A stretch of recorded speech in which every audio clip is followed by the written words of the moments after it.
Muito bem, bom dia, boa tarde, boa noite a todos vocês. Vamos, como de costume, continuar aqui com nossa sequência de vídeos, né, do livro sobre pesquisa clínica. Vamos começar agora o capítulo 7. Ele faz parte da segunda parte do livro, né, que é mais focado, diz mais respeito aos desenhos de estudo. Vamos começar nesse capítulo 7 com os desenhos de estudo transversais e de coorte. São tipos de desenho de pesquisa muito importantes, muito úteis e muito praticados pelos pesquisadores no momento de fazer seu protocolo de pesquisa. Eles não têm uma preferência. Uma coisa importante para começar é que os tipos de desenho de estudo não têm desenhos melhores ou piores.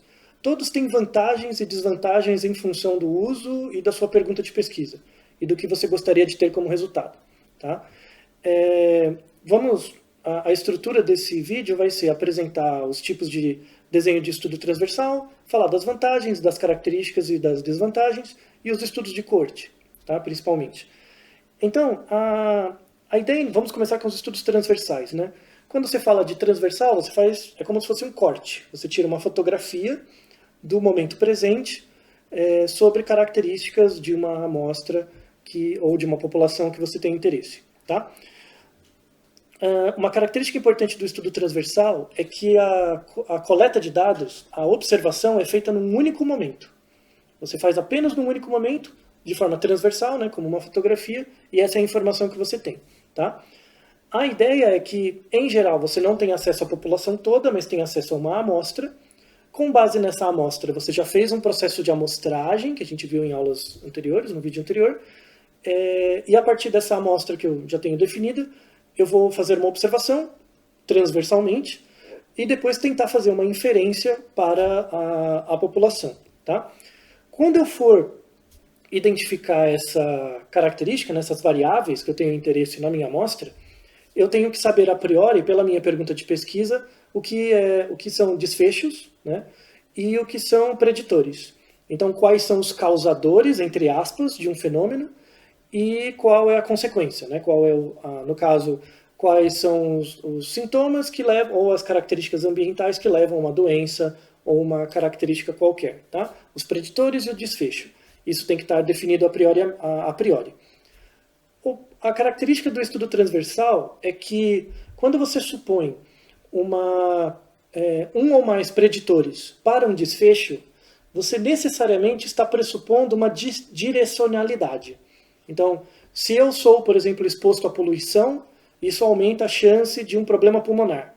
Tá? Para você ter o problema pulmonar, anteriormente tem que vir a questão da exposição à poluição. Tá?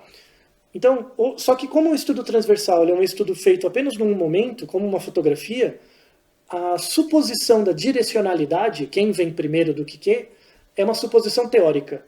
Você não tem como testar a direcionalidade de forma simples, com base num desenho de estudo transversal. Então, isso é uma suposição teórica.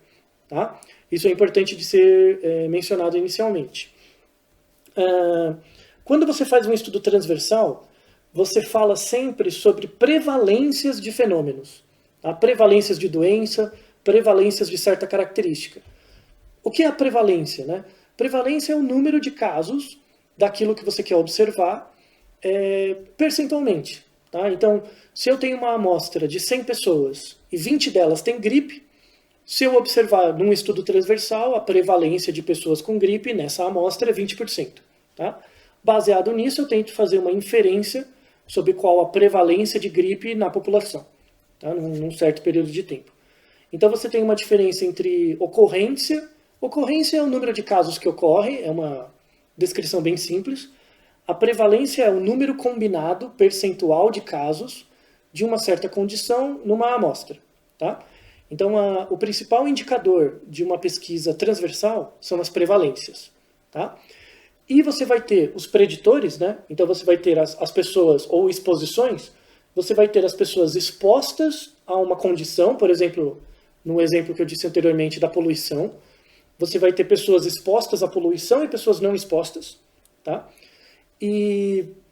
Então você tem dois grupos, os grupos dos expostos e dos não expostos, e eu quero fazer uma associação entre pessoas expostas à poluição e o desenvolvimento de uma doença pulmonar, frente a pessoas não expostas à poluição e a menor chance, o menor grau de doença pulmonar. Tá? Então, você vai tratar das prevalências de pessoas expostas e não expostas à poluição e as prevalências de pessoas com problema pulmonar e sem problema pulmonar na mesma amostra. Tá? Por isso que você trabalha sempre com prevalências e você vai fazer uma razão dessas prevalências. Tá? Então, a ideia de razão de prevalências, né, que é a medida de associação para estudos transversais, a razão de prevalência, ela tenta medir o número de pessoas doentes dentre todas aquelas que foram expostas, dividido pelo número de pessoas doentes dentre aqueles que não foram expostos. Tá? Vamos fazer, no final dessa sequência de vídeos, vamos fazer um vídeo específico sobre medidas de associação, em que a gente vai explicar a principal medida de associação para estudos transversais, que é a razão de prevalência, a principal medida de associação para estudos caso-controle, que é o odds ratio, e a principal medida de associação para estudos longitudinais ou de coorte, que é o risco relativo, e também o hazard ratio, né, a razão de riscos. Tá? A gente vai ver isso posteriormente, num vídeo explicando o cálculo propriamente. Tá? Então, nesse vídeo eu vou deixar apenas o conceito. Então, quando estou falando de estudos transversais, a medida de associação mais importante é a razão de prevalência. Tá? Em muitos estudos, eles utilizam o odds ratio. Quando o tamanho de amostra é grande, ou quando a frequência da doença é muito comum, o odds ratio e a razão de prevalência ficam mais ou menos parecidos. Tá? Mas quando você tem doenças raras ou condições em que a frequência é baixa, dá muita diferença entre o resultado da razão de prevalência e do odds ratio. Então isso é importante ser mencionado. Tá? Então não é equivalente, a fórmula é diferente, as características são equivalentes. Tá? Então quando eu tenho um estudo transversal, eu faço uma razão de prevalência que é comparar o número de pessoas doentes entre todo mundo que foi exposto, dividido pelo número de pessoas doentes em todo mundo que não foi exposto. Tá? Então as características de uma pesquisa transversal, ela tem algumas vantagens. Né? Uma vantagem principal é o custo, porque você só observa as pessoas no momento. Você pode fazer uma pesquisa transversal prospectiva, ou seja, eu não tenho nenhum dado agora, e eu estou planejando uma pesquisa para fazer um protocolo de pesquisa para coletar os dados no futuro. Tá? Então, no momento agora eu não tenho nenhuma, e depois eu coleto, só que eu vou coletar tudo de uma vez, transversalmente. Ou eu posso fazer uma pesquisa transversal retrospectiva, que é, por exemplo, dados de prontuário. Então eu pego todos os prontuários num certo período, ou num certo dia, de forma transversal, eu vou olhar tudo o que aconteceu num dia. Tá? E aí eu pego quem foi exposto, quem não foi exposto, quem tem o desfecho e quem não tem. Tá? Os preditores e os outcomes. Né? Então você pode fazer prospectivamente ou retrospectivamente. É uma pesquisa mais barata, é um pouco mais fácil, né, a coleta. O cálculo de amostra é, em geral, mais simples. Tá? Mas qual que é a principal grande desvantagem de um estudo transversal? Né? É a questão da direcionalidade, né, que eu falei anteriormente. Então você não consegue assumir que a exposição vem antes do desfecho. Você assume isso do ponto de vista teórico ou por outros artigos anteriores. Tá? Então é por isso que estudos transversais são estudos de associação. Essa é uma palavra importante. Quando eu faço um estudo transversal, eu não estou verificando risco, até chance é um pouco complicado, eu estou verificando a associação entre uma exposição e um desfecho. Tá? Associação é um termo um pouco mais solto, porque a direcionalidade é algo que eu não estou testando nesse tipo de estudo. Tá? Então, um uso comum de estudos transversais, além da questão do custo, do tempo e um pouco da facilidade, é quando eu tenho uma associação nova. Então, imagine, por exemplo, quando eu estou estudando uma associação nova. Recentemente no Brasil a gente tem uma associação, que agora não é mais nova, né, mas é a associação entre Zika e microencefalia. Né? Então, mães grávidas expostas à Zika desenvolviam com maior chance filhos, tinham gestações com filhos com microencefalia em relação a mães que não eram expostas à Zika. Tá? No início do surto, não se sabia a direcionalidade direito, não se tinha tempo, né, para fazer um estudo longitudinal. Então a ideia é conduzir estudos transversais ou séries de caso. Tá? Então, séries de casos é um tipo de estudo transversal particular, em que ao invés de trabalhar com amostras, você trabalha com observações, né, conjuntos de observações, e descreve um pouco melhor características não da amostra, mas dos indivíduos. Então eu pego uma amostra de pessoas, sorteio uma e acompanho o desenvolvimento da doença naquele indivíduo. Depois eu pego outro indivíduo e acompanho. Tá? Então o grau de inferência sobre a população, quando você faz estudos de séries de caso, o grau de inferência é menor, mas você tem uma explicação etiológica um pouco melhor do desenvolvimento da doença algumas vezes. Tá? Isso pode te dar suposições sobre a direcionalidade da doença. Tá? Então, para resumir, os estudos transversais, principal medida de associação, razão de prevalência, é um estudo mais barato, mais rápido, né, e mais fácil. Ele é bom para associações novas.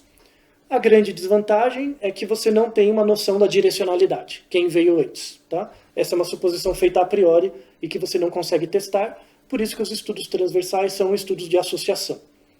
Tudo bem? Então, feita a definição, né, a descrição dos estudos de associação transversal, né, vamos falar dos estudos de coorte. De cara, a coorte resolve um problema do estudo transversal, porque ela é um estudo, em geral, longitudinal. Ela é um estudo longitudinal. Tá? Coorte é um nome que vem de Roma, tá? É um tipo de formação dos soldados romanos. Lembra muito, tem uma cena do filme 300, em que aparece isso, os soldados fazem uma formação em que eles colocam os escudos na frente deles e em cima, como se montasse uma espécie de tanque, e todos juntos vão arrastando, né? Então eles entram em contato com os outros soldados inimigos e vão tratorando eles, arrastando eles. Tá? Isso é um estudo de coorte.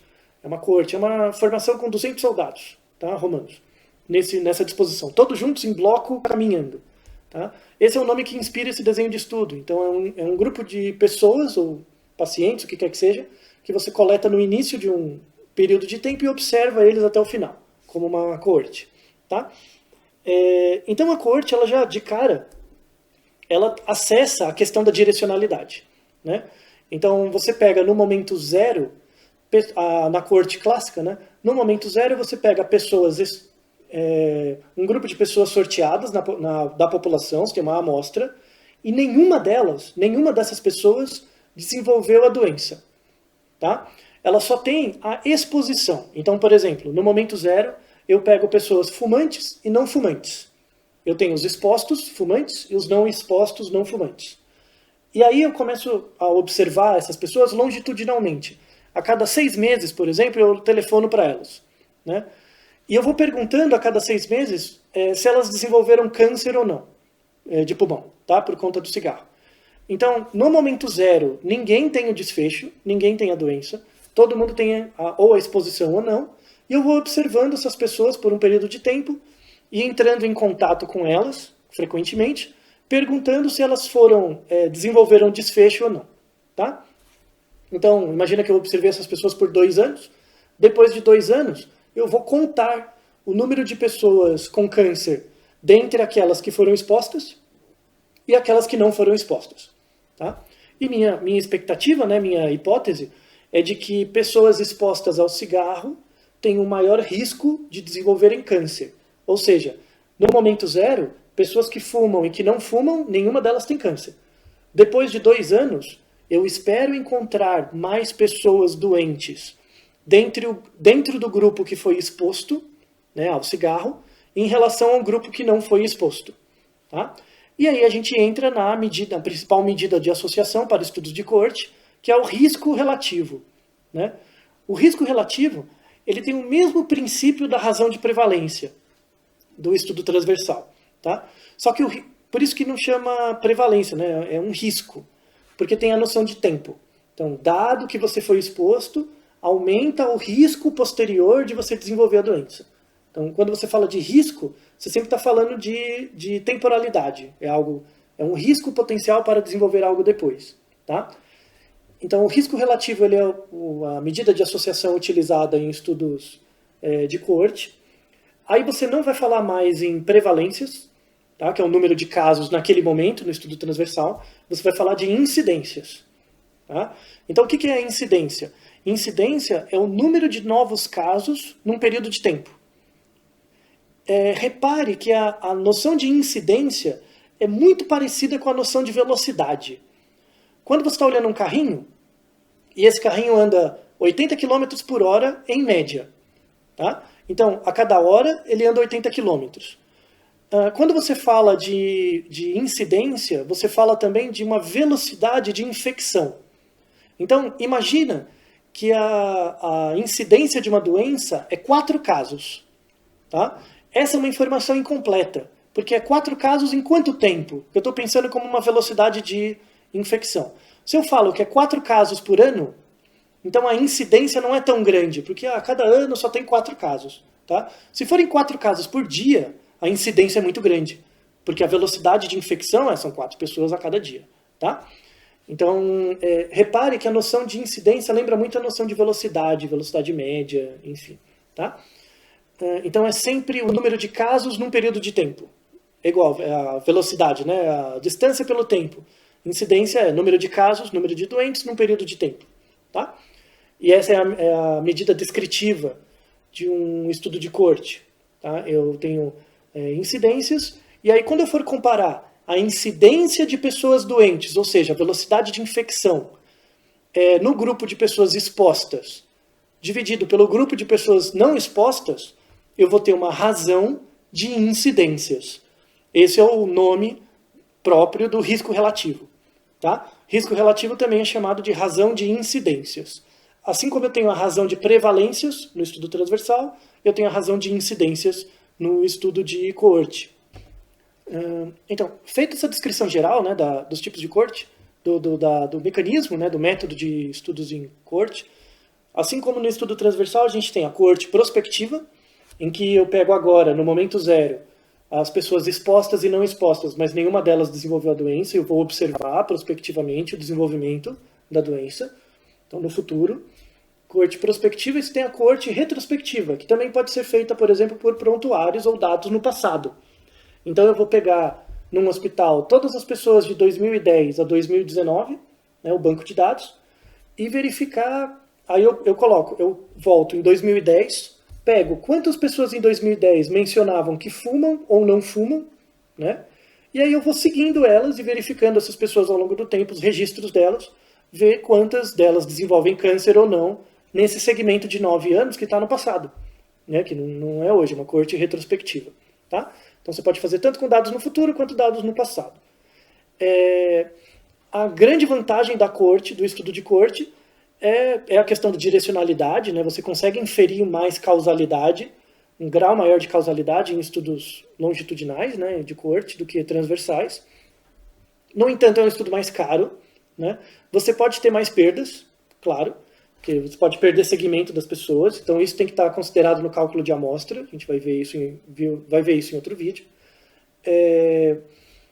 E você tem que também tomar cuidado com no caso da coorte retrospectiva, né, no passado, como os dados já foram coletados, em geral você está começando a pesquisa depois da coleta. Então você não consegue garantir a qualidade e controle experimental da coleta dos dados, porque os dados já foram coletados. Tá? Então você pode ter muito mais erros de medida, né, quando você faz coortes retrospectivas do que prospectivas. Em geral, na prospectiva, você mesmo está coletando os dados e, em geral, o controle do pesquisador é maior. Tá? É um problema, mas não é uma limitação. Então, basta mencionar esses tipos de limitação que dá tudo certo, não tem problema nenhum. Tá? Falando especificamente de alguns tipos de coorte, né, particulares, em geral, as coortes clássicas ela tem apenas uma exposição e um desfecho. Então, eu vejo pessoas que fumam ou não e o impacto disso no risco de desenvolver câncer de pulmão. Tá? Mas muitas vezes, como é um estudo caro, né, é bom você ver vários desfechos e várias exposições. Tá? Para aproveitar que você está observando o mesmo grupo de pessoas fazer a mesma coleta. Então, muitas vezes você pode ter um certo desenho de estudo em que você tem vários preditores, né, várias exposições, e às vezes a exposição combinada de algumas coisas gera doenças diferentes. Tá? Aí o desenho vai ficando mais complexo, depende mais de uma necessidade de uma análise multivariada. né, de regressão e tal, mas é um outro tipo de regressão possível. Tá? Para o contexto desse protocolo, desse vídeo, pense o seguinte, pense em que você vai ter apenas um desfecho, uma doença, tá? E você pode ter múltiplos preditores ou fatores de exposição, vários. Tá? Então eu observo se a pessoa fuma, o sexo dela, a idade dela, eu observo várias exposições, e observo elas ao longo do tempo e vejo qual dessas exposições aumenta, ou de forma individual ou combinada, a probabilidade da pessoa desenvolver câncer posteriormente. Né? Então são vários preditores para um desfecho. Você pode ter vários preditores para mais de um desfecho, tá? Mas aí você vai construir um modelo estatístico para cada desfecho separadamente. Então eu posso ter um desenho de coorte, e é muito comum em estudos populacionais, em que eu tenho várias exposições e vários desfechos. Tá? Mas a ideia é você criar um modelo estatístico para cada desfecho separadamente, mesmo que ele tenha várias exposições. Tá? Essa é uma dica importante desse capítulo. Então, continuando agora, gostaria que pedia que vocês deem uma olhada na figura 7.4. Tá? A figura 7.4 é um tipo de estudo de coorte interessante, tá? Que é chamado de estudo de dupla coorte. A dupla coorte é assim. Imagina que eu estou estudando trabalhadores que trabalham numa mina. Tá? Então todos são expostos à poluição na mina. Né? Todos. Eu não tenho como fazer um grupo não exposto. Todos são expostos. Tá? Como todos são expostos, eu sei que eles têm um risco aumentado de desenvolver um problema pulmonar. Tá? Mas o que eu posso fazer? Eu posso fazer uma dupla coorte. Eu pego duas empresas, duas mineradoras diferentes. Então cada mineradora vai ter uma coorte. E aí a pergunta é, será que a velocidade de infecção é a mesma para as duas amostras, para as duas populações, né? Da mineradora A e da mineradora B? Se a velocidade de infecção for a mesma, né? Se eu fizer uma intervenção em uma delas, para reduzir o grau de exposição à poluição, né? Por medidas de proteção, enfim, esse procedimento deve ter a mesma eficácia na outra amostra. Tá? Se a velocidade, a incidência de doença for diferente, né, numa mineradora for maior do que outra, talvez tenham outras variáveis que afetem a coorte, como o tipo de minério que está sendo investigado, como características laborais, né, características do próprio trabalho, também as relações de trabalho podem afetar a eficácia de uma intervenção. Tá? Então os estudos de dupla coorte, eles são muito úteis quando todo mundo é exposto, mas eu quero segmentar áreas diferentes, ou empresas diferentes, ou áreas diferentes de uma cidade, para verificar se a velocidade de infecção, se a incidência é a mesma em todos os lugares. Se for, quando eu fizer uma intervenção, ela vai ter um efeito equitativo, igual em todos os locais. Se der diferente em relação às populações, né, às coortes, provavelmente eu vou ter que customizar a intervenção em cada local. Tá? Isso é o que está descrito na figura 7.4. Então, estamos caminhando aqui para o final desse vídeo. Né? Em relação aos estudos de coorte, como dicas finais, a gente tem 3 dicas, sugestões. Tá? A primeira grande sugestão é tomar cuidado com a maneira como você coleta tanto as exposições quanto o desfecho. Tá? Muito cuidado na definição. Né? Já falamos em vídeos anteriores, mas quando a gente fala de precisão e acurácia, né? Tomar muito cuidado com a maneira como você pergunta, sobretudo em coortes prospectivas, porque às vezes quando você faz uma pergunta, isso viesa o comportamento do indivíduo no segmento da coorte. Tá? Então um pouco mais de cuidado no momento de coletar tanto as exposições quanto o desfecho. O próprio fato da pessoa saber que participa de um estudo de coorte pode ser um viés. Tá, para induzir o comportamento dela. E não tem problema, tá? Mas é só importante ter noção dele.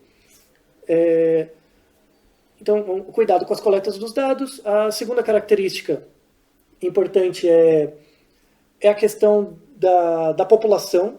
Então, será que esse grupo de pessoas que eu vou seguir é de fato o melhor grupo para verificar a minha associação, né, os meus fatores de risco?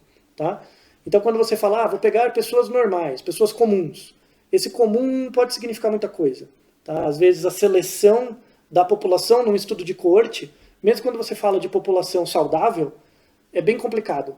Tá? É algo que merece boa reflexão. Tá? E a última dica é tomar cuidado com a maneira como você descreve os resultados de um estudo de corte, utilizando incidências, utilizando razão de incidência, né, ou riscos relativos, não utilizar odds ratio nem razão de prevalência, porque a natureza do desenho do estudo é diferente, tá? E na maneira como você for descrever os resultados, né? Então, quando você fala de estudos de coorte, como você tem o desenvolvimento da doença, né, você pode falar de direcionalidade. Então, parece que, dado que você for exposto à poluição, aumenta o risco de desenvolver uma doença pulmonar. Você pode falar uma ideia de direcionalidade. Quando você faz um estudo transversal, não. Você necessariamente tem que falar que existe uma associação entre exposição à poluição e doença pulmonar. Tá? A maneira de descrever o resultado é bem diferente e importante. Em estudos de corte, você assume direcionalidade, estudos transversais não. Tá? Então, espero que isso tenha sido um bom resumo. Como não pode deixar de ser, vamos ao exercício dessa aula.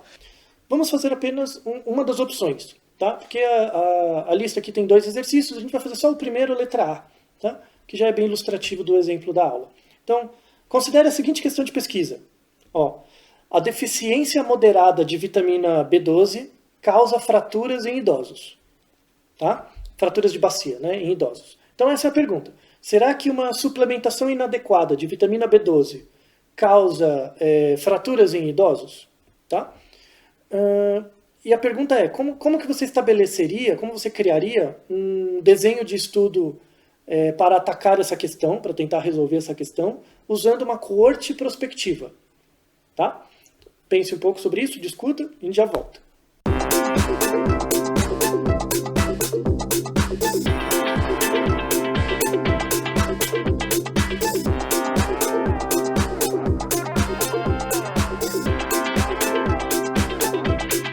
Então, pensaram? Espero que vocês tenham pensado. Então, quando eu tenho... A pergunta é uma relação de causa. Tá? A gente vai falar de causalidade em outros vídeos também, mas será que suplementação inadequada de vitamina B12 causa um maior risco de fratura? Como que você ataca isso com uma coorte prospectiva? Primeira coisa é definir os idosos, né? A partir de que idade você considera idoso. Então, a população alvo da coorte. Tá? Às vezes, se você pegar idosos muito jovens ou muito velhos, podem comprometer os resultados. Então, a definição do que é idoso é muito importante. Tendo isso definido, você vai pegar, no momento inicial, um grupo de idosos com uma suplementação adequada de B12 e com uma suplementação inadequada, que é a exposição. E aí você vai acompanhar eles, observar eles para ver a frequência de fraturas, né, de bacia neles. Tá?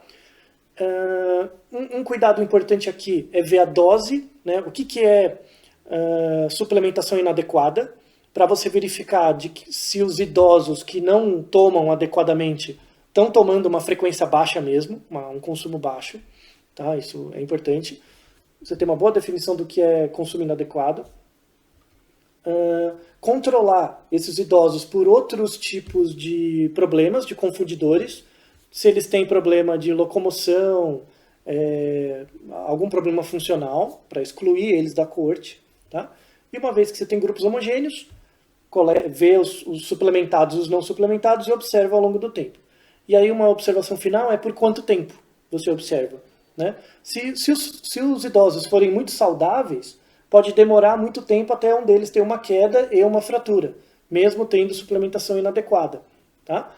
Então, às vezes, essa coorte pode ser bem longa, tá? Dependendo da população-alvo, né? Dos idosos, da qualidade de vida e da saúde deles. Então, isso tem que ser levado em conta no momento de estimar o tempo da coorte. Tá? E para saber isso, você só consegue saber fazendo uma revisão da literatura e o que a literatura está falando a respeito. Tá bom? Então, espero que tenha aproveitado essa aula sobre estudos transversais e coorte. Nos vemos no próximo vídeo. Até mais.